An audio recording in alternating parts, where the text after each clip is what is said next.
गहरे समंदर की खामोशी में एक बहुत बड़ा तूफान पनप रहा है। एक ऐसी जगह जहां पानी की एक तंग सी पट्टी पर पूरी दुनिया ने अपनी सांसें रोक रखी हैं। और जानते हैं, इस तूफान के ठीक बीच में एक जनरल आता है। लेकिन वो अपने मुल्क का कोई पैगाम लेकर नहीं आया, बल्कि वो एक सुपर पावर का अल्टीमेटम लेकर आया है। ये शख्स है पाकिस्तान का आर्मी चीफ आसिम मुनीर। और सच तो ये है कि वो सीधे सीधे अमेरिका से एक नया हुक्म लेकर तेहरान पहुंचा है। वो पाकिस्तान का नहीं बल्कि अमेरिका का संदेशवाहक है।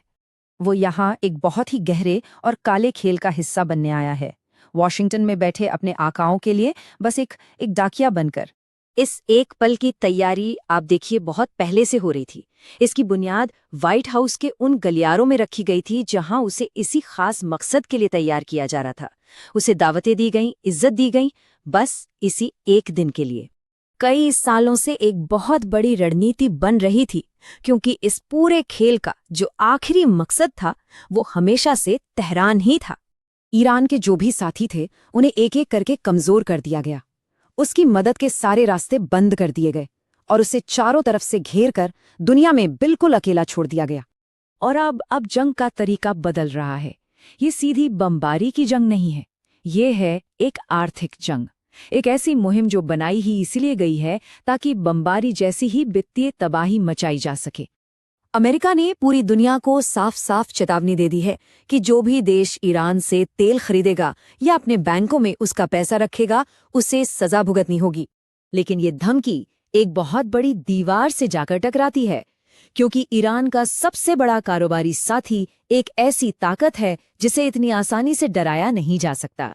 पर इसके बावजूद समंदर में की गई नाकाबंदी अपना काम कर रही है। ईरान पर आर्थिक शिकंजा धीरे धीरे कसता जा रहा है और उसकी अर्थव्यवस्था अब चरमराने लगी है। इस पूरे खेल का असली मैदान पानी का एक बहुत ही तंग रास्ता है, होर्मुज़ जलडमरू मध्य। एक ऐसी जगह जिस पे लंबे वक्त से ईरान का कंट्रोल रहा है। आज सैकड़ों तेल के जहाज और हजारों नाविक सब के सब वहीं फंस चुके हैं। एक ऐसे भू राजनैतिक चक्रव्यूह में कैद हैं जहां से निकलने का कोई रास्ता नहीं दिख रहा। ईरान का कंट्रोल अब किसी काम का नहीं रहा। अगर वो किसी जहाज को निकलने की इजाजत दे भी दे तो उस तंग रास्ते के ठीक बाहर खड़े अमेरिकी जंगी जहाज उसे वापस लौटा देते हैं।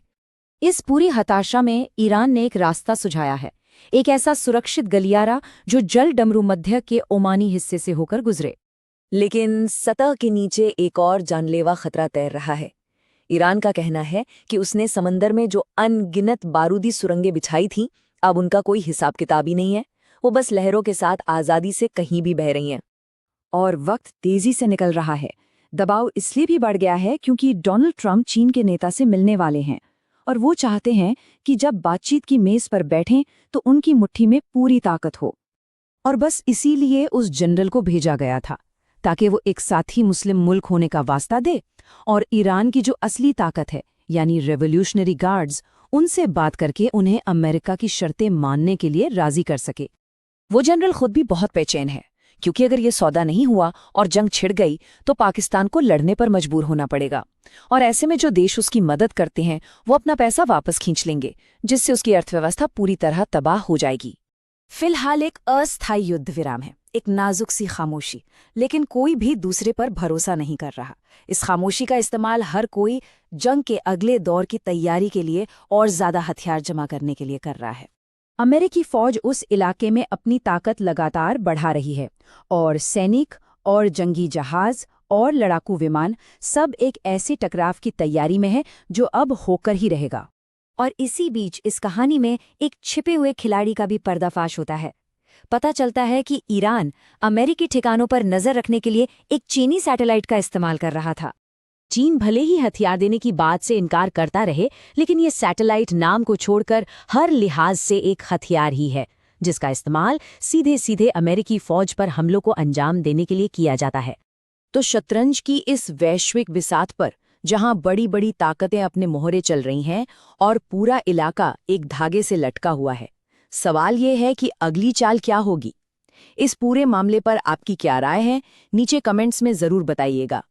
अगर ये जानकारी आपको अच्छी लगी हो तो इसे लाइक और शेयर करें और आगे भी ऐसी ही कहानियों के लिए हमारे चैनल को सब्सक्राइब करना ना भूलें। धन्यवाद।